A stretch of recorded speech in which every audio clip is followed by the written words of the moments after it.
2022 সালে পরাণ ও দামাল সিনেমা দুটি মুক্তির পর বিদ্যা সিনহা মিম দর্শকের প্রশংসা কুড়িয়েছিলেন। সিনেমা দুটির নায়ক শরীফুল রাজের সঙ্গে মিমকে দেখা যায় তখন।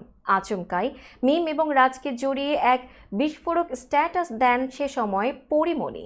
পরী তখন অভিযোগ করেছিলেন মিম তার তৎকালীন স্বামী রাজের সঙ্গে প্রেমের সম্পর্কে জড়িয়েছেন। দামাল সিনেমার প্রচারকালেই শরীফুল রাজের হাত ধরাকে কেন্দ্র করে মিমকে ইঙ্গিত করে ফেসবুকে আরও একটি স্ট্যাটাস দিয়েছিলেন পরীমণি। এর কিছুদিন পর গণমাধ্যমকে মিম জানিয়েছিলেন আর কখনোই রাজের বিপরীতে তিনি অভিনয় করবেন না। সেই থেকে রাজের সঙ্গে আর কোনো কাজ করেননি। তবে গত শুক্রবার একটি ফ্যাশন শোতে অন্যরকম চিত্র দেখা গেল।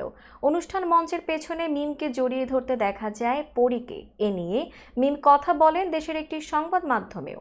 মিম জানান, শুক্রবার রাতে একটি ফ্যাশন শোতে শাকিব খান সহ বড় ও ছোট পর্দার অনেক তারকা মঞ্চে হাঁটেন।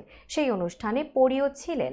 মিম বলেন, 2 বছর আগে পরীমণি আমার জন্মদিনের রাতে ফেসবুকে একটি নেতিবাচক স্ট্যাটাস দিয়েছিল।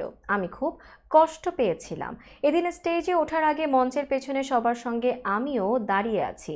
হঠাৎ পরী এসে আমাকে জড়িয়ে ধরে বলে, এই তুমি আমার উপর রাগ করে আছো? আমি সরি, ওসব কথা আর মনে রেখো না, ওসব ভুলে যাও। এই তুমি আমার বাচ্চাকে ভালোবাসো না? এ ধরনের নানা কথা বলতে থাকে। হঠাৎ করে এসে জড়িয়ে ধরার বিষয়টি আমি প্রস্তুত ছিলাম না। ওই সময় সাবিলা নূর, তানজিন তিশা সহ অনেকেই বিষয়টি দেখেছেন। পরীমণির সরির জবাবে কি বলেছেন মিম জানতে চাইলে অভিনেত্রী বলেন, যেভাবে আমাকে বারবার জড়িয়ে ধরে নিজের ভুল স্বীকার করলো, মানুষ মাত্রই তো ভুল হয়, ক্ষমা করে দিয়েছি। এই ঘটনার পরই অনুষ্ঠানের মঞ্চেও 2 নায়িকাকে হাস্যোজ্জ্বল ভঙ্গিতে ক্যামেরা বন্দী হতে দেখা যায়।